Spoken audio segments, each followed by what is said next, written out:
Hi, third grade orcas. This week we are going to focus on fairy tales. Now, as you've probably noticed, Disney and Disneyland is full of different fairy tales. From Snow White to Little Mermaid, Cinderella, Sleeping Beauty, Tangled, Frozen, Moana. I can go on, and I'm sure you're naming a few as you are seeing the screen. But as an author and as a writer, we can also think of different ways that authors adapt or change fairy tales. Now, let's dive a little bit deeper, just thinking about Cinderella and what we know about that story. Now, as authors get ready to change or adapt a fairy tale, they have to know the classic story and tell it often, right? You have to be able to understand, well, what was the original fairy tale like?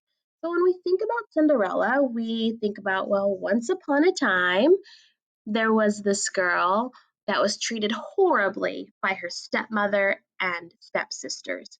Her father had passed away, and she was left to unfortunately live with them and do all of the cooking and all of the cleaning.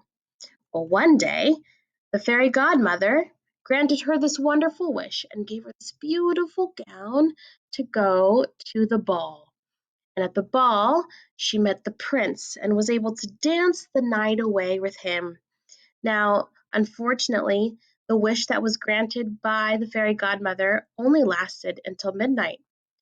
So when Cinderella realized that her time was running out, she ran away and left a glass slipper behind. Well, the prince was determined to find her, so he took that glass slipper and he had it tried on by all of the women in the land. And of course, once it got to Cinderella, it fit her perfectly, and the prince had found her again. And the story ends with Cinderella and the prince marrying, and they are living happily ever after.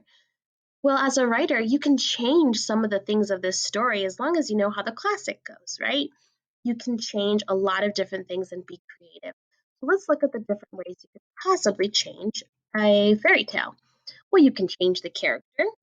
Well, maybe you're creative and well, all of us are creative, right? But maybe we really, really want to change instead of a human character, maybe we can have a penguin instead or a different animal. And I know we have a lot of orcas who love, orcas. Maybe someone could change it to be an orca, right? That would be kind of cool. So you could change the character to be non human if you wanted to. You could also change the events.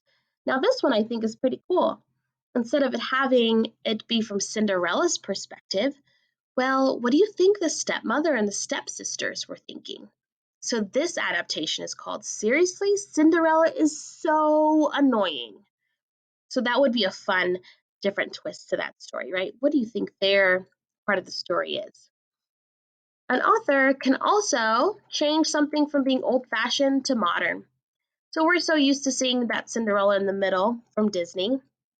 Now, I put the one on the left because that was one of my favorite Cinderella adaptations from when I was younger. And I'm sure you guys are aware of the one on the right that was recently made by Disney. So, again, you can make it something more modern, something that happens right now in 2020. Now, let's look at this adaptation. It's called Prince Cinders. Now, well, that one is a book by Babette Cole. And you're going to get a chance to check that book out below this video. And after you check out that video, I want you to think, well, what was the adaptation? What did the author change in this story? Now, once you've read or listened to this video, I should say, of Prince Cinders, I want you to answer the question below the video on a Padlet about what did this author change in this fairy tale. I hope you guys have fun listening to the video and diving deeper into fairy tales this week. See you soon.